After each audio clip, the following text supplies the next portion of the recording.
IFM News. IFM News. IFM News. Lokal. Kalikagong ni 1st District Congressman Sandro Marcos nga agtultuloy dagiti serbisyo ang maipaay karagiti residente. Gapo iti daytoy nakatutok ti diputado karagiti gakat nga adda dapay mangipaay panagprogreso karagiti kakailyan. Karaman ditoy dagiti financial tulong panggadan ken pagnegosyo babaan iti tulong dagiti nagduduma nga ahensya. May naig iti daytoy makiko-koordinar iti Department of Social Welfare and Development wenno DSWD ken iti biyang ti Department of Labor and Employment wenno DOLE.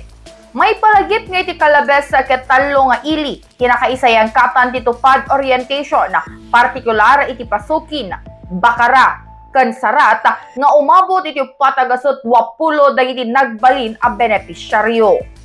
Para iti IFM News, Idol Bernadette Toledo, Tatak, IFM. IFM News. IFM News. IFM News. Lokal.